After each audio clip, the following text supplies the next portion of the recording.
আমরা একটা ন্যায্যতার ভিত্তিতে গঠিত একটি বৈষম্যমুক্ত গণতান্ত্রিক বাংলাদেশ নির্মাণের স্বপ্ন দেখছি। আমরা দ্বিতীয় বাংলাদেশ গঠন করার স্বপ্ন দেখছি।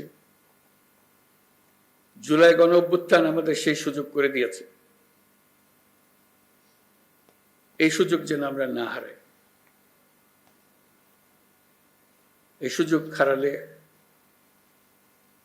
আমরা পরবর্তী প্রজন্মের কাছে চিরজীবনের জন্য দায়ী থাকব। বিশ্বের বুকে একটি শান্তিপূর্ণ সমৃদ্ধ দেশ হিসেবে বাংলাদেশ মাথা তুলে দাঁড়াচ্ছে এবং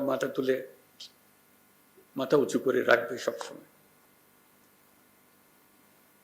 এই স্বপ্ন পূরণে আপনাদের ভূমিকা অনেক।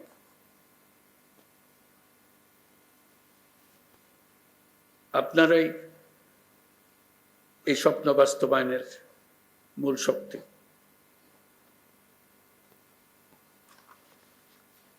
পুলিশের কাজকর্ম, পুলিশের সঙ্গে মানুষের সম্পর্ক, এটা দেখেই সারা দুনিয়া বিচার করে আমরা সভ্যতার কোন স্তরে আছি। আমরা সভ্যতার সর্বস্তরে যেতে চাই। এটাই আমাদের স্বপ্ন। এই স্বপ্ন বাস্তবায়নে আপনারা একটা অত্যন্ত গুরুত্বপূর্ণ শক্তি। বাংলাদেশ পুলিশ বাহিনী যেন গোটা বিশ্বে প্রশংসিত হয়,